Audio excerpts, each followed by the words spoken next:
Mr. President, this is the Ghanaian community in Geneva. It's not only limited to Geneva because there are friends from Zurich, from Bern, from Lausanne, all the way up to Neuchâtel. And so many people were very interested in coming. So it just shows how happy we are to see you. Another thing I want to say before I go into talking briefly about the Ghana community is that we have never had the opportunity to meet with Mr. President after the election. So I think it befits us to congratulate him for his resounding victory.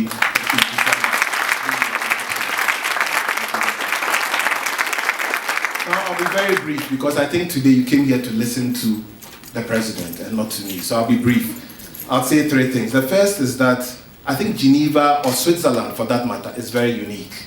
And we have been following a number of the policies of the new government, quite a number of them. And one of them that I think is interesting, that I want to talk about briefly, is the policy to engage Ghanaians in the diaspora. And I think we are all Ghanaians in the diaspora, and that should be a policy that is of interest to us. And I just want to say that Switzerland and Geneva are unique in many areas. First and foremost, the presence of the United Nations means there's a lot of extensive skills, whether it's in health, whether it's in migration, whether it's in labor, intellectual property, telecommunications, trade, etc. There's a lot of skill here, which I believe, if given the opportunity, can contribute to Ghana. Outside the UN, the private sector also, there are many Ghanaians who work in the private sector, in pharmaceuticals, in electronics, in IT, in insurance, in finance and banking, and I think all these skills are here. There's also another group of people I want to talk very briefly about. I choose to call them the respected elderly citizens, people who have worked for years, who have retired. I believe they've retired, but their brain skills, competencies haven't retired. And all these skills are here and can be utilized to support the government. So I just want to talk about that. Finally, just before taking my seat, I'll say that in addition to what we can give, there are also issues that we are concerned about. And people had whispered some into my ears, but since there'll be a question and answer session, I'm sure there'll be a chance to ask Mr. President any question we have. But one question that people asked was, would there be a possibility for Ghanaians in Geneva to vote by proxy? That is one of the things people are concerned about. Another one was, is there a possibility of getting a biometric passport here in Geneva? Why do we have to travel all the way to Ghana in order to get a biometric passport? The third one had to do with taxes on cars of Ghanaians who have stayed here, lived here, and are going back, and they have to pay the full taxes. So these are just about three of the many questions, and I believe that once you interact with Mr. President and his team, there'll be many more. There'll never be a shortage of questions, and hopefully we'll have a very fruitful dialogue. So once again, we want to say thank you for offering us the opportunity to interact with you. Thank you very much. We are very excited to be here, very excited to meet you for various reasons. I'm sure you've been reading what's been happening in Ghana even prior to the elections, and we inherited a very difficult situation coming into government, where we had absolutely no fiscal space to do anything that we wanted to do, because all the revenues till last year that we got was spent on things that were not developmental. So we inherited a situation where we felt that this couldn't continue because then we don't even have an economy. So we had to be very creative in our thinking of how to amend it. And one of the situations that developed out of that was that we had to actually do a lot of reforms such that we could really fix our economy. We needed to do reforms that would make Ghana very attractive, so that we could attract investment to help us fix our infrastructure, to help us fix our industry, and to create jobs, because we didn't have any fiscal space. So many of the challenges we met, we've had to change them into opportunities to once and for all fix our economy and put the country on a certain pedestal that it can now really grow. We have started working.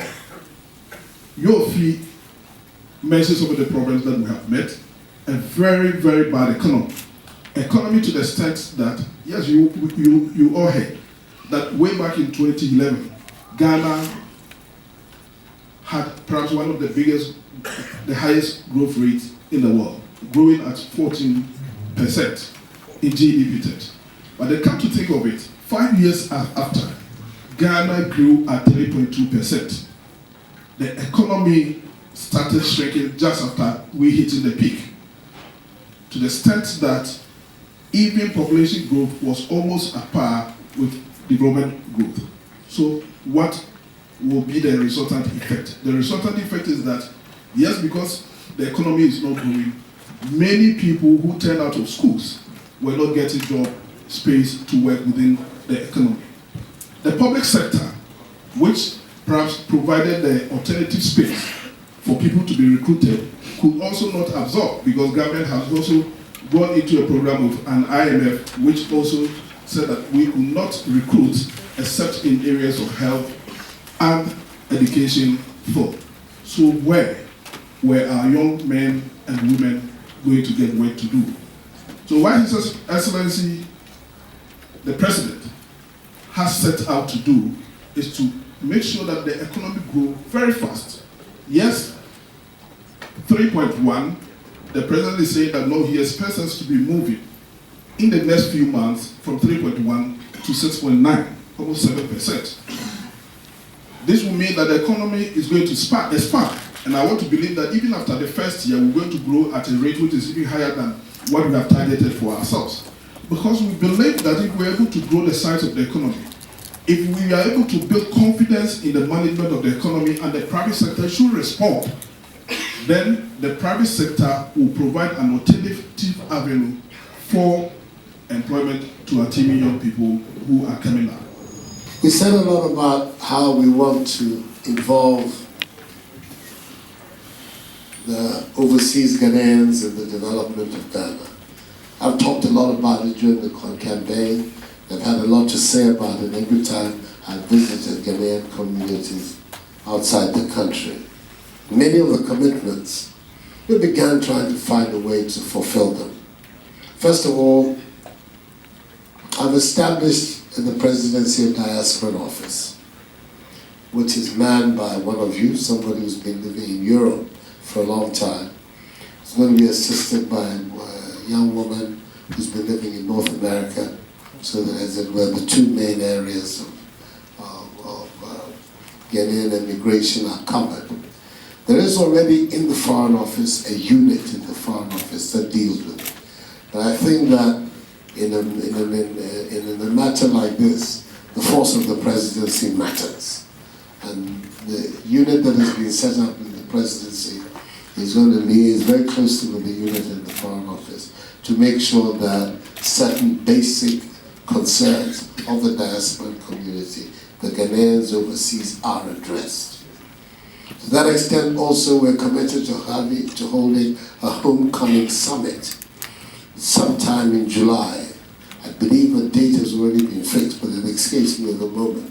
But if not, it will be fixed very soon. To give us an opportunity in Ghana to sit down and talk about the way in which you can assist the process that is going on at home. And of course, in so doing, the issues that the president of the community here put forward, that is about the mobile, the vote, as well as the access to the biometric passport, and the issue of the duties on your personal effects when you're making the transition. All of these matters can be addressed. But the Electoral Commission has been saying time and again that they don't have the capacity to undertake the overseas vote. I've never quite understood that argument, and I've started engaging with the current chairman of the Electoral Commission. Countries like Togo and Senegal and Mali can organize a vote overseas. I find it difficult to understand why Ghana cannot do the same. But this has been the statement that the Electoral Commission, certainly during the period of Dr. Afaraja's leadership, kept saying.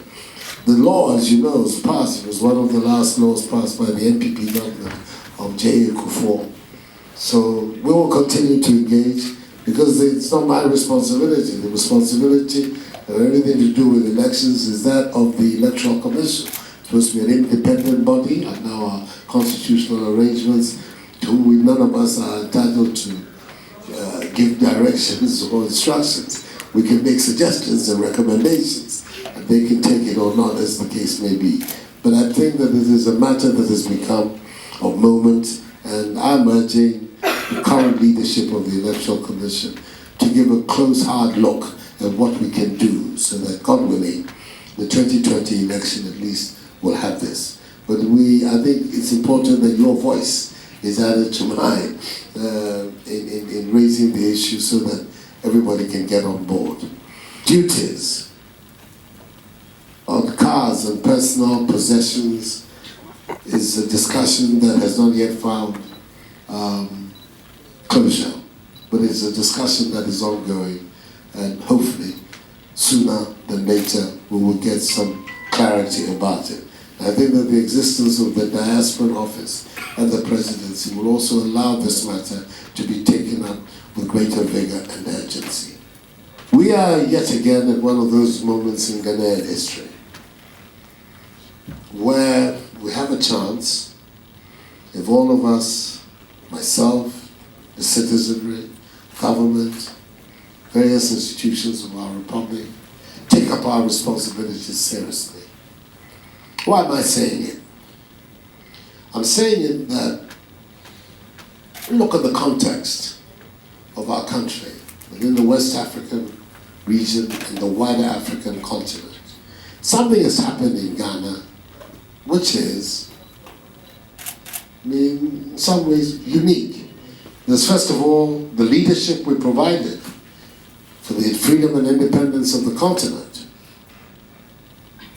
Always marked us out as in some ways having some special destiny. We have never been the biggest country on the continent, and yet we were able to organize ourselves well enough to be able to take the lead in getting freedom, not just for ourselves, but also for the rest of our brothers and sisters in sub-Saharan Africa. Before the independence of Ghana, we had managed something that no other African country at the time was able to do, to keep the British from taking over our lands in Ghana. They did it in Eastern and Southern Africa, and as we sit here, we all know the consequences of what has happened. Once again, Ghanaian ingenuity, Ghanaian advocacy, Ghanaian organization made it possible for us to escape the fate of the seizure of lands that took place under British imperialism in Southern and Eastern Africa. In our time, in the Fourth Republic, we've taken on the charge of governing our country according to the principles of democratic accountability.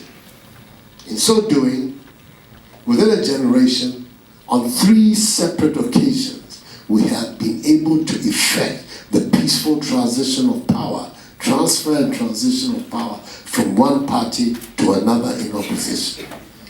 In my view, a nation and a people who have this history, and a history they're continuing to write in this way, are a people that deserve a much better and much securer future than what we have been looking at before.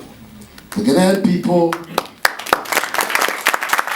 that by peaceful processes, our people can make their voices heard on the fundamental issues that affect them. Our economy, unfortunately, the image of Ghana as the poster boy on the Africa Rising narrative that we saw at the end of the first decade of the 21st century faded in these last 3 or 4 years as our economy went into a decline and went into greater and greater difficulties. We saw a 74% GDP debt ratio.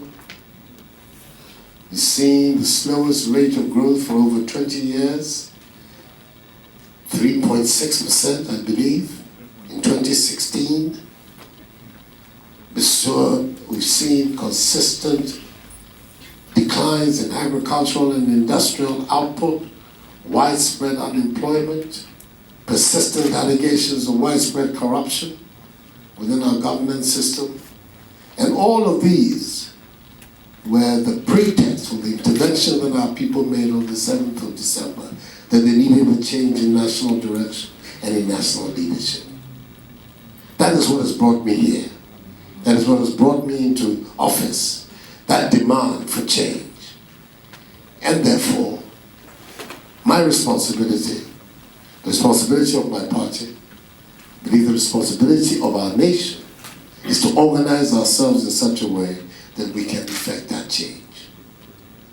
And to that, I'm calling on everybody in Ghana, even those who don't agree with my perspective and the paradigm that I want us, that the time has come for all of us to put shoulder to the wheel and really move Ghana up. The resources of our nation, both in human and material terms, should not condemn us to the present levels of poverty that we have in our country.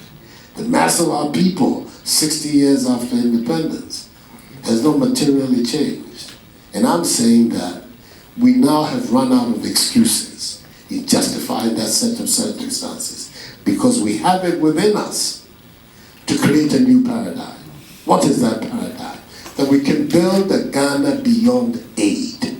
We can build a Ghana which is no longer dependent on handouts and charity from well-meaning people of whatever hue and sort, to be able to say that we, from our own resources, with our own intelligence and relying on our own resources, can mobilize public action to be able to confront the issues of development effectively. I am fully committed to that view of Ghana's future. And I believe within 2 months of coming to office, we were compelled to produce a budget. This budget, for the first time in the history of Ghana, actually received applause. People went out of their way in many of the major cities of our country, drinking and celebrating the budget. It's an unusual development, largely because they saw in the budget clear signs of a government that was committed to doing two things. One, trying to bring relief to people who had a very difficult time in the last few years, and at the same time, setting the ground rules, hopefully for growth and development. We've had to take off 1 billion cedis out of public revenue, eliminating a series of taxes. We're doing so not just for the purposes of relief, but also to provide a stimulus to the Ghanaian private sector, allowing them to hold on to more money and betting on their capacity to use that money to grow our economy. I'm anticipating that despite the relief that has been provided, that in fact next year's revenue targets are going to be exceeded. That was also, there is going to be a much more vigorous mobilization of revenue than we have seen recently. Many of the obvious loopholes and leakages. So we're talking about $150 million a year in leakages at Tema Port alone. Certainly we can do something about that. A more honest administration of the ports will help us do something about it. And we're going to get a more honest administration of the ports this year and the years that are coming ahead.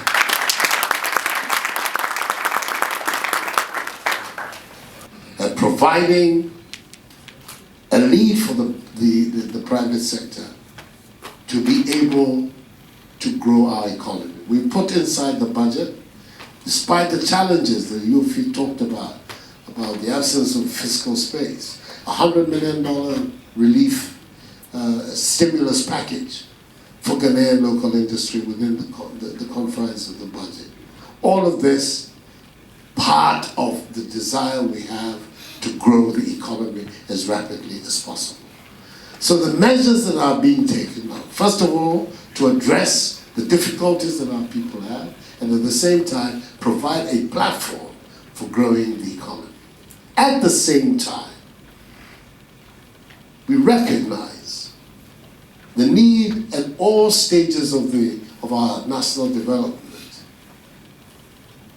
to insist on certain basic demands of equity and social justice in our system. We have a whole generation of young men and women in Ghana who are condemned to a life without education, both in quality and in access, because of the economic conditions of our country. I don't think that's right. I think we should create a circumstance where every Ghanaian child, up to the age of at least 17 or 18, will be able to go to school without it being a burden on the parents. That is why I've insisted for some years now that if I was given the opportunity of office, I would expand basic education to include not just primary and junior high school, but senior high school as well. So that now basic education means the whole gamut of education until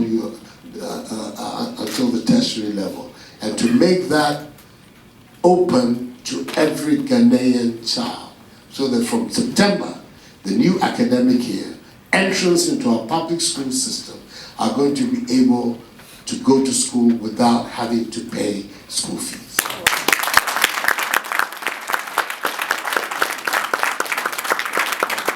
I am seeing this as both an issue of social justice and also an issue of development. We want to widen the net to make sure that all available talent in our country has access to the new information and to the new knowledge that is driving successful economies elsewhere. The process of reviving the National Health Service was a bold venture in social engineering that Akufo attempted. Setting up a health delivery system with the payment of small amounts of money allowed large sections of our population to have access to minimum decent health care. It's run into major problems of finance. Many of the providers of health services in our system have large arrears and are threatening to withhold their services and to cripple the system. My response has been that, firstly, to get somebody there who understands finances. Not necessarily a doctor. Doctors can be in the operating room and do their thing, but we need somebody who has a very clear understanding of how to run a public service in terms of the financial accountability. And one of the best economists we have in our country is Kwaku Agyeman-Manu. And so he's now the Minister of Health. And his duty is to make sure that within these 4 years, that National Health Service can be put on a financially sustainable basis so that it can provide the service for our people.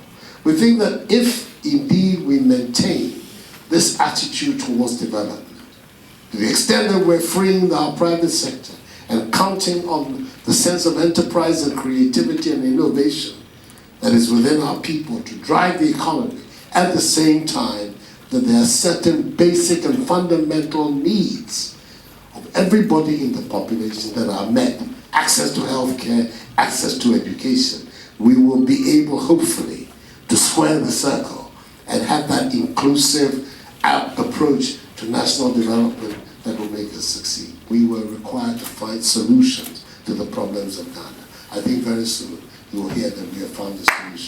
Thank you. Thank you so much.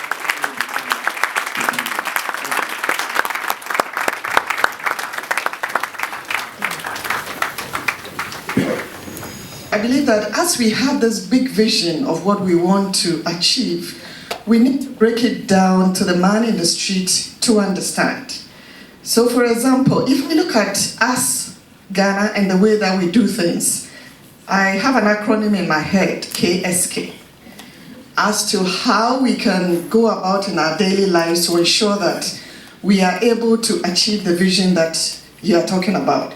The first K stands for keep the time. People talk about Ghana man time. It does not exist in the international business world. So how do we set ourselves up so that the man in the street understands that the concept of it is when the big man arrives that the activity starts does not hold in the world of business? The second one is the S, which is say no. We are very collegial people, friendly, very nice. And I believe that sometimes we tend to take on more than we can chew because we don't want to say no. So you have a carpenter who knows that the next day he has to go to 10 different places. He knows he'll not be able to say, do all that, but he will say, I'll come tomorrow, and he will not turn up. We will not last in the international business world if we are not able to say no. The last K is keep your word. Because we have the challenges about keeping time and sometimes not be able to say no, we are not able to keep our word. And if you don't keep your word in the international business world, your credibility will be lost and nobody wants to do business with you. So I hope that we'll all come together. This is only my suggestion on how we can break things down so that the man in the streets understands the vision that we want to achieve. Thank you. Very soon, water is going to be very expensive in Ghana. Very soon, our trees are all going to be cut, and everything is going to be, as we say, nyama. I don't want to put this beyond you. I believe you can do it. I don't want to say it's the doing of your government. It is a bit young for that. But past governments have turned blind eyes on it. And we hear that ministers, chiefs, security couples are into these businesses, being backed by the Chinese, who are destroying everything Ghanaian. My passionate appeal to you, please, Mr. President, do something about this. Ban it completely. There shouldn't be anything like we are going to set up small-scale mining for miners, etc., etc. Ban it completely because Ghana is sitting on a time bomb. I think that before government can come out with a plan, and we're going to do that, it is a subject of very, very intensive discussion in our government. We need to be able to marshal all the forces that are necessary. Because a large part of it also has to do with the fact that many of our young people finding it the only alternative to be able to put bread on the table. So they are attracted to it, and they can be easily enticed into that activity. So whatever policy you're coming out with, yes, and I agree with you, it should not be half-hearted or mealy-mouthed.